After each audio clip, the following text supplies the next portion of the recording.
위하여 조금도 부족함이 없게 하려 함이라. 아멘. 시험을 당하거든 온전히 기뻐하라라는 제목으로 시간 하나님의 말씀을 함께 나누겠습니다. 오늘 우리가 이 야고보서 가장 이제 첫 부분을 보았는데요. 이 야고보서에 대해서 성경학자들 가운데는 야고보서는 신약의 잠언이다 이렇게 부르기도 합니다. 그만큼 이 야고보서 안에는 삶의 지혜가 가득 담겨 있는 그런 편지이기 때문입니다. 다시 말해서 이 야고보서는 어떤 교리를 우리에게 설명하기보다는 성도의 삶에서 실제 삶에 필요한 그런 지혜들이 굉장히 많이 담겨져 있습니다. 하지만 여러분, 그러다 보니까 오해를 받기도 하였는데요. 그 대표적인 경우가 바로 이 종교 개혁가였던 마틴 루터의 오해입니다. 루터는 이 야고보서를 가리켜서 지푸라기 서신이다 이렇게 말하였습니다. 조금 심하게 말하면 지푸라기처럼 아무 가치가 없는 성경이다 이렇게 말하는 것이죠. 여러분, 루터가 이처럼 야고보서를 깎아내린 이유는 이 야고보서가 본인이 보기에 믿음보다는 행함을 더 중요하게 강조하고 있다 이렇게 보았기 때문입니다. 가령 야고보서 2장 18절에서 20절에 보면 이렇게 말씀하는데요. 우리 같이 한번 읽어보겠습니다. 18절부터 20절까지. 어떤 사람은 말하기를 너는 믿음이 있고 나는 행함이 있으니 행함이 없는 내 믿음을 내게 보이라. 나는 행함으로 내 믿음을 내게 보이리라 하리라. 내가 하나님은 한 분이신 줄 믿느냐? 잘하는도다. 귀신들도 믿고 떠느니라. 아, 허탄한 사람아, 행함이 없는 믿음이 헛것인 줄을 알고자 하느냐? 여러분, 이 말씀만 보면 야고보서는 분명 믿음보다 행함을 더 강조하는 것처럼 우리에게 보여집니다. 즉, 행함이 없는 믿음은 헛것이다 이렇게 말하면서 심지어 그런 믿음은 귀신들에게도 있는 것이다 이렇게 말씀하고 있습니다. 그러면서 2장 26절에 보면 우리 같이 한번 읽어보겠습니다. 영혼 없는 몸이 죽은 것 같이 행함이 없는 믿음은 죽은 것이다. 여러분, 이렇게 말씀하고 있는데요. 하지만 루터는 바로 이 말씀에 이제 문제가 있다고 보았습니다. 왜냐하면 루터가 이 종교 개혁을 일으키는 일에 있어서 결정적으로 중요한 역할을 하게 된 성경이 두 가지가 있는데 바로 로마서와 갈라디아서입니다. 그런데 이 로마서와 갈라디아서 둘 다 똑같이 강조하고 있는 사실이 있습니다. 그것은 여러분들도 아주 잘 알고 계시는 것처럼 우리가 행함이 아니라 오직 믿음으로 구원을 받는다 하는 것입니다. 로마서 3장 20절에 보면 우리 같이 한번 읽어봅니다. 그러므로 율법의 행위로 그의 앞에 의롭다 하심을 얻을 육체가 없나니 율법으로는 죄를 깨달음이니라 이렇게 말씀하시고 22절 우리 같이 한번 읽어보겠습니다. 곧 예수 그리스도를 믿음으로 말미암아 모든 믿는 자에게 미치는 하나님의 의인이 차별이 없느니라 이렇게 말씀합니다. 즉 우리는 율법의 행위가 아니라 오직 예수 그리스도를 믿음으로 구원받는다는 것입니다. 이것은 여러분 갈라디아서에서도 똑같이 말씀합니다. 우리 2장 16절 말씀 같이 한번 읽어보겠습니다. 사람이 의롭게 되는 것은 율법의 행위로 말미암음이 아니요 오직 예수 그리스도를 믿음으로 말미암은 줄 알므로 우리도 그리스도 예수를 믿나니 이는 우리가 율법의 행위로서가 아니고 그리스도를 믿음으로써 의롭다함을 얻으려 함이라. 율법의 행위로서는 의롭다함을 얻을 육체가 없느니라. 여러분, 이처럼 이 로마서와 우리가 갈라디아서 이렇게 부분을 살펴보았는데요. 이 로마서 갈라디아서는 이 행함이 아니라 오직 믿음으로 구원받는다 우리에게 분명하게 이렇게 말씀을 하고 있습니다.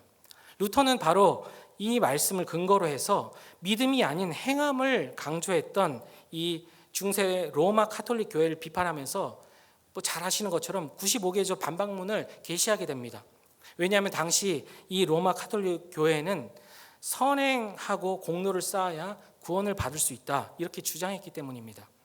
그래서 우리가 잘 아는 것처럼 면죄부를 팔기도 했습니다. 즉 돈을 주고 면죄부를 사서 용서를 받는 것입니다. 죄 용서함을 받는 것입니다.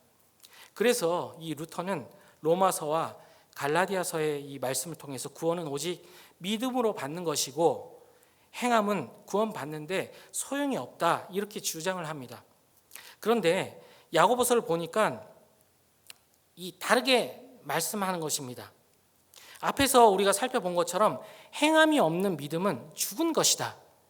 행함이 없는 믿음은 죽은 것이다. 이렇게 말씀합니다. 다시 말해 오직 믿음만으로는 아니라는 것이죠. 오직 믿음만으로는 안 된다는 것이죠. 그래서 루터는 행함을 강조하는 이 야고보서를 지푸라기 서신이다. 이렇게 무시했던 것입니다. 왜냐하면 믿음이 아닌 행함을 강조하는 것처럼 보였기 때문입니다. 하지만 이것은 루터의 큰 오해입니다. 여러분, 루터가 참으로 위대한 종교개혁가인 것은 분명합니다.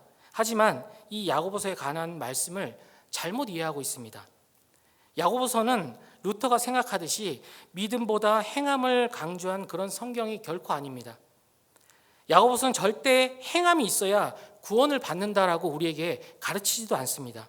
다만 야고보서는 우리가 분명히 믿음으로 구원을 받는데 우리를 구원하는 참 믿음은 반드시 행함이 있어야 한다.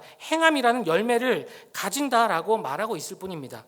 즉 야고보서는 우리가 무엇으로 구원을 받는가를 말씀하는 것이 아니라 행함이냐 믿음이냐를 말하고 있는 것이 아닙니다. 여러분, 야고보서도 오직 믿음으로 구원받는다는 것을 우리에게 분명히 말씀합니다. 다만 믿음으로 구원받는다라고 할 때 그 믿음이 어떤 믿음이냐 하는 것이죠. 즉 참 믿음이 무엇이냐 하는 것입니다. 이때 야고보서는 행함 없는 믿음은 그 자체가 죽은 것이고 가짜이다, 이것을 이야기합니다. 가령 우리는 하나님을 믿는 믿음을 이야기합니다. 여기 나와 앉아 계신 분들 중에 하나님을 믿지 않는다 이야기하면서 이 자리에 나와서 찬양하고 기도하는 분은 아무도 안 계실 겁니다. 우린 다 하나님을 믿는 믿음이 있고 그 믿음을 고백해서 이 자리에 나와 앉아 있습니다. 그런데 실제 삶을 들여다보니까 하나님을 믿지 않는 세상 사람과 다를 것이 없다면, 그들과 똑같다면, 똑같이 그냥 세상 걱정으로 살아간다면, 똑같이 세상만 바라보며 살아간다면, 똑같이 그들과 똑같이 이기적인 삶을 우리가 살아간다면 과연 그 사람의 믿음이 참 믿음이냐 하는 것입니다. 야고보서는 아니다 하는 것입니다. 그런 믿음은 심하게 말해서 귀신이 갖고 있는 믿음과 다를 바가 없다는 것입니다. 귀신도 하나님이 계신 줄 믿고 떱니다. 즉 하나님이 계시다는 것을 귀신도 믿지만 귀신은 하나님 말씀에 순종하지 않습니다. 이것이 야고보서가 비판하는 죽은 믿음, 가짜 믿음입니다. 이처럼 야고보서는 교리적인 그 어떤 내용보다 성도의 실제 삶과 관련해서 우리에게 하나님의 말씀을 던져주고 있습니다. 특히 오늘 우리가 읽은 이 말씀은 성도의 삶에 있어서 우리가 살아가는 삶에 있어서 여러 가지 다양한 주제들을 이야기할 수 있을 텐데 그 주제 가운데 가장 큰 부분, 바로 이 고난에 대해서 말씀하시며 과연 성도는 이 고난 가운데 어떤 삶을 살아야 하는지 우리에게 분명히 말씀해 주고 있습니다. 바라기는 오늘 이 야고보서 말씀을 통해서 여러분 모두의 삶이 하나님이 원하시는 방향으로 구체적으로 변하여가는 그 놀라운 은혜가, 그 역사가 우리 가운데 있기를 간절히 바랍니다. 먼저 2절 말씀 우리 다시 한번 읽어보겠습니다. 2절입니다.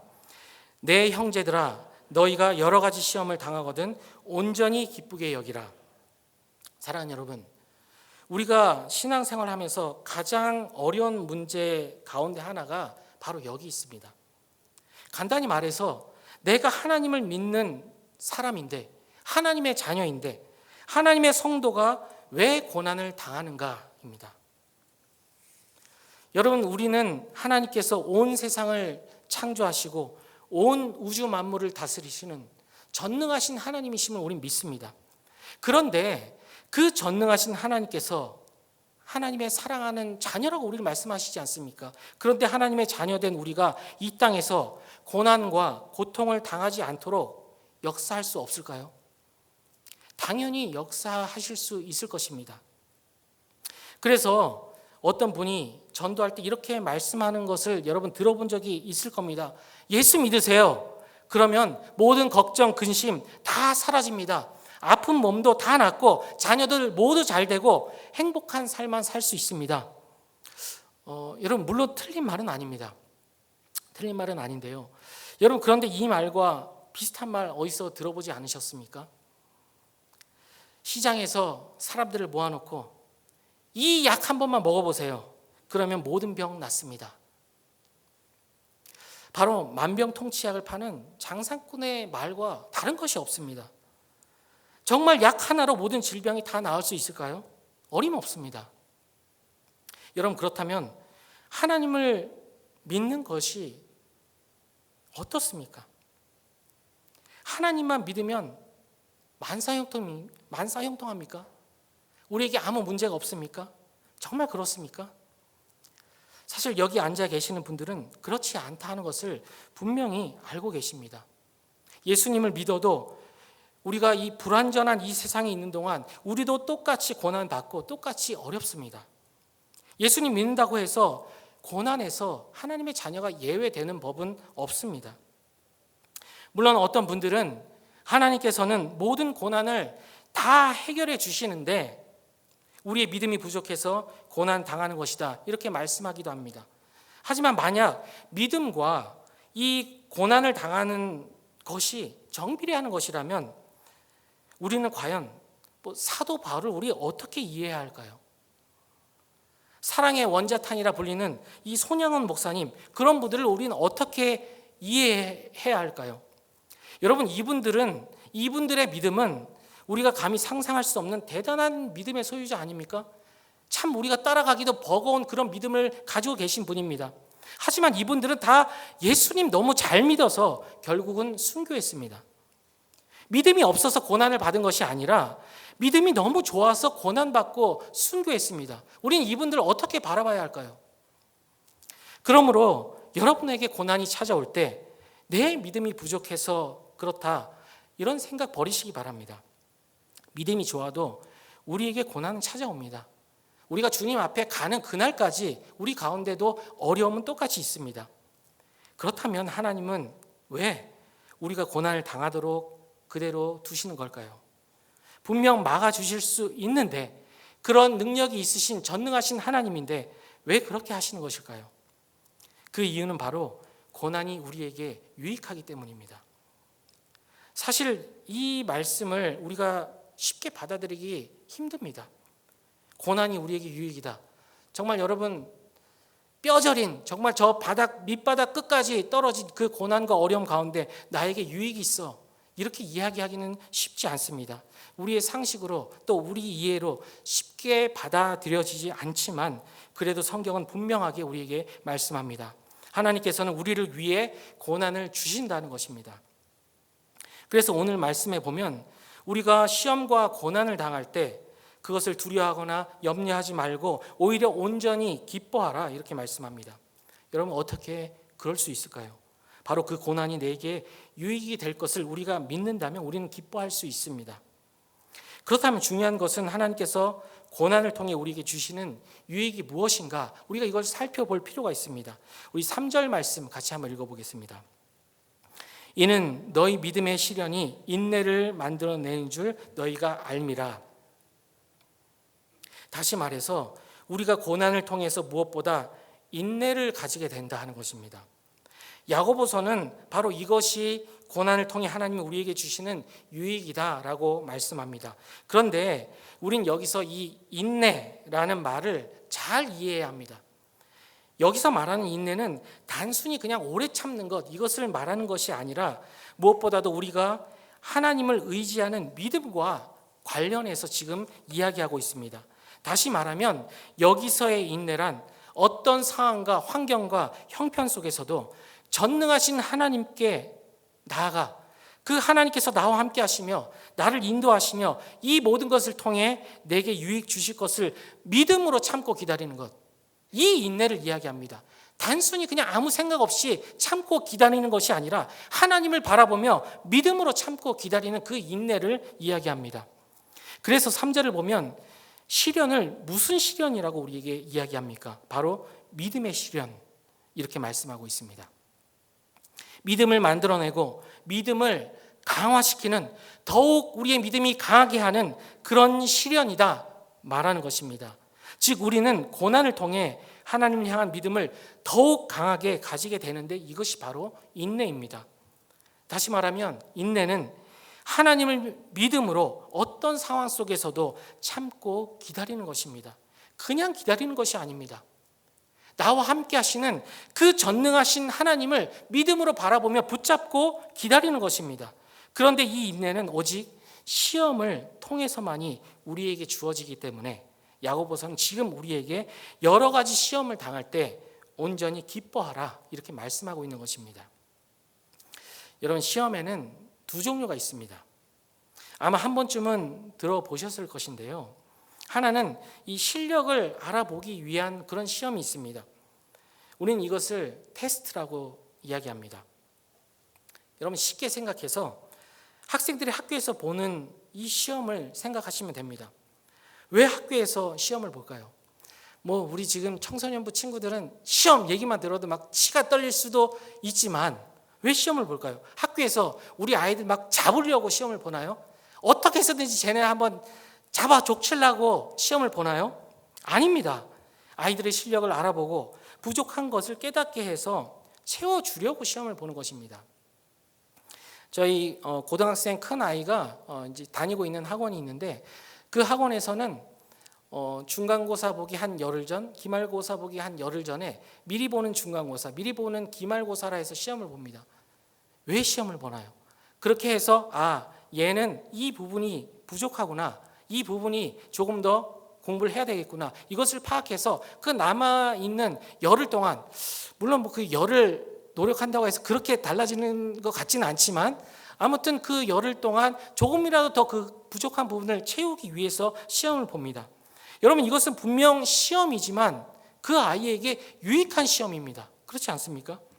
그런데 시험에는 이와는 다른 종류의 시험이 또 하나 있습니다. 영어로 이야기하면 템테이션입니다. 유혹입니다. 유혹. 이것은 시험은 시험이지만 앞에서 말씀드렸던 그 시험과는 달리 우리에게 유익되는 것이 아닙니다. 우리를 망하게 하는 시험입니다. 중요한 것은 이 시험은 하나님이 성도에게 주시는 시험이 아니다는 것입니다. 여러분, 성경에 보면 하나님께서 주시는 여러 가지 시험들이 나오는데 하나님이 주시는 시험은 이 시험이 아니다. 하나님께서 우리를 망하게 하기 위해 시험하시는 일은 절대 없습니다. 믿으시기 바랍니다. 오늘 우리가 읽은 본문 뒤쪽에 보면 13절 말씀 우리 같이 한번 읽어보겠습니다. 사람이 시험을 받을 때 내가 하나님께 시험을 받는다 하지 말지니 하나님은 악에서 시험을 받지도 아니하시고 친히 아무도 시험하지 아니하시느니라.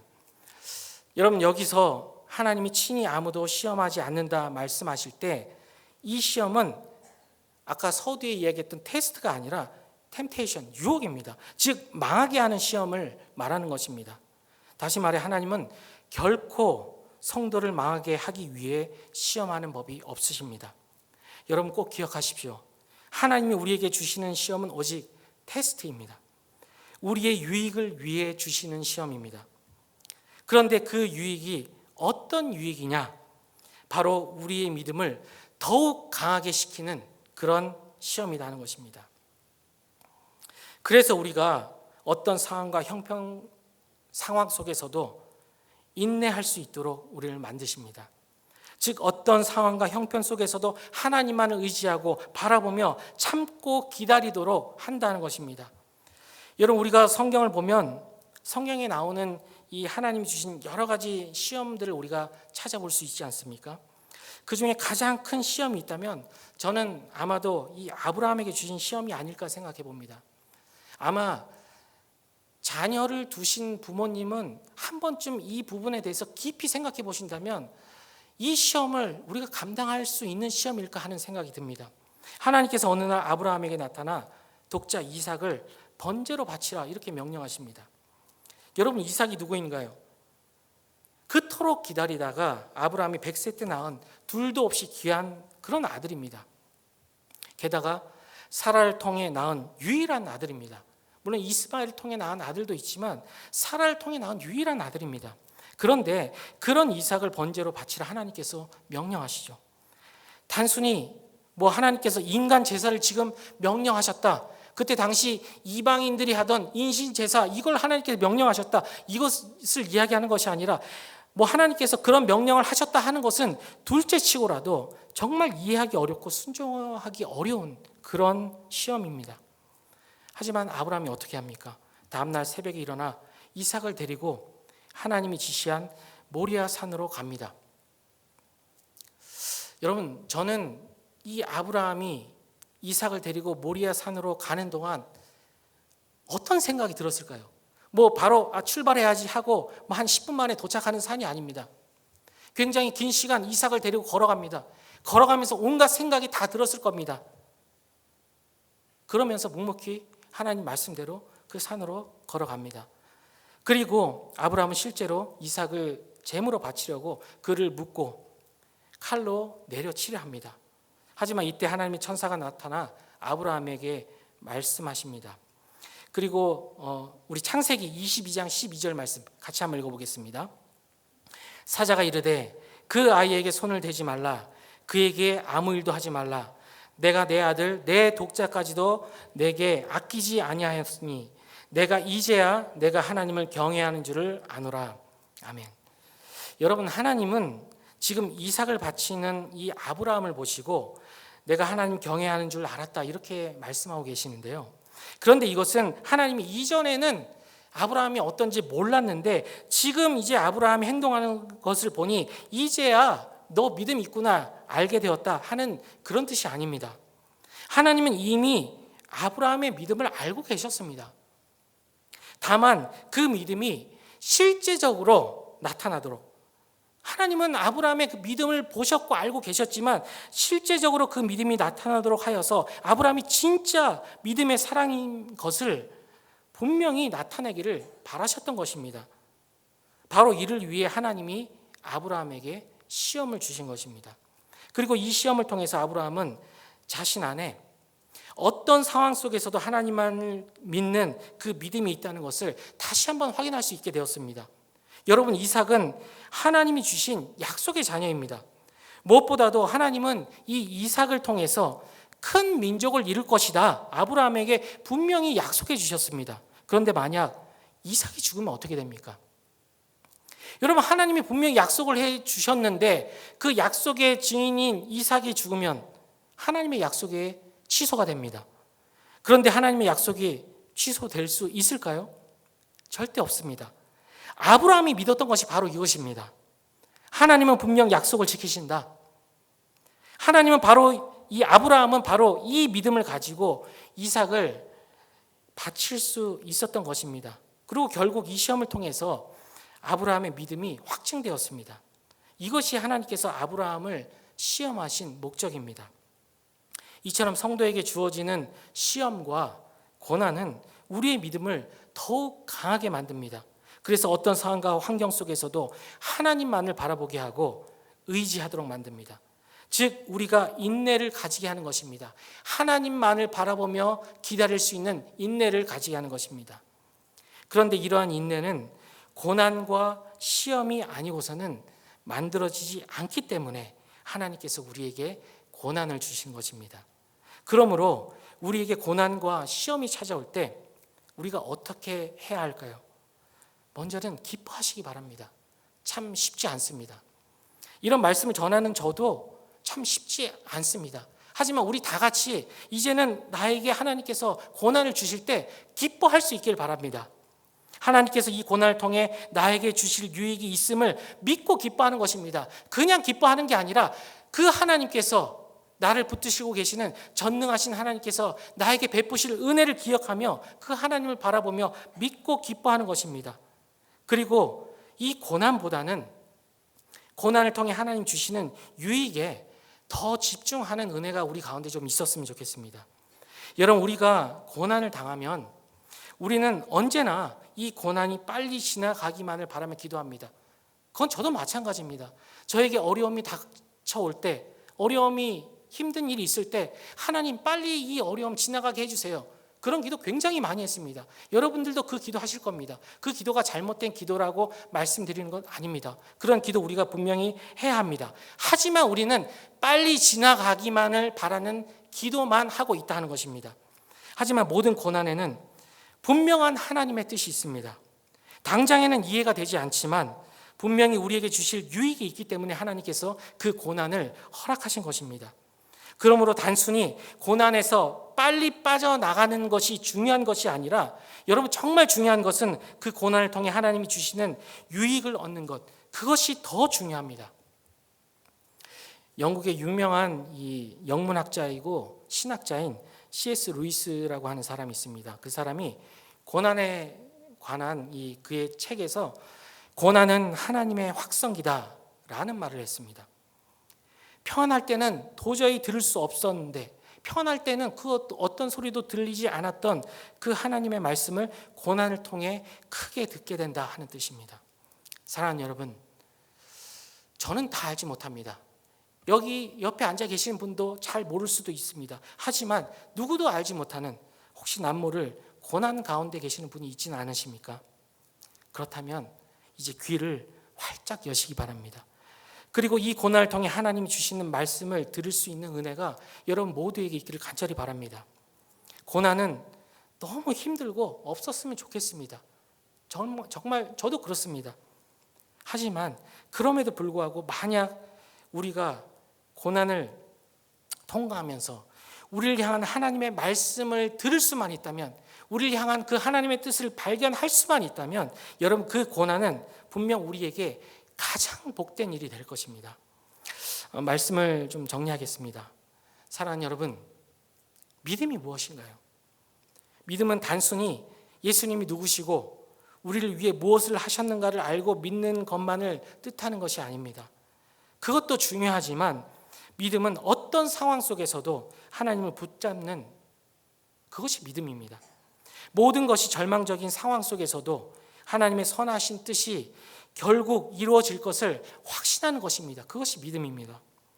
고난은 바로 이러한 믿음을 발휘할 수 있는 가장 좋은 기회입니다.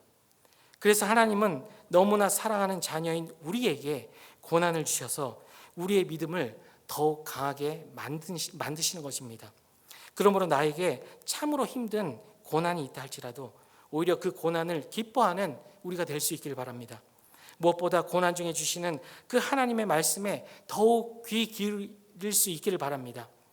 오늘 하나님께서 우리에게 주신 이 말씀, 여러분 마음 가운데 잘 간직하셔서 정말 고난이라는 파도가 여러분에게 밀려오더라도 그 고난이라는 문제에 쓰러지는 그런 여러분이 아니라 문제보다 크신 그 하나님을 의지하며 그 하나님을 바라보며 믿음으로 승리하는 우리 모두가 될 수 있기를 바랍니다. 무엇보다도 그 고난을 통해 베푸시는 하나님의 놀라운 은혜, 풍성히 누리는 우리 모두, 특별히 오늘 겨울 수련회로 이 자리에 함께하고 있는 우리 청소년부 친구들 다 될 수 있기를 주님의 이름으로 기도하며 축복합니다. 우리 함께 찬양하겠습니다. 우리가 오직 주님만을 바라보겠습니다.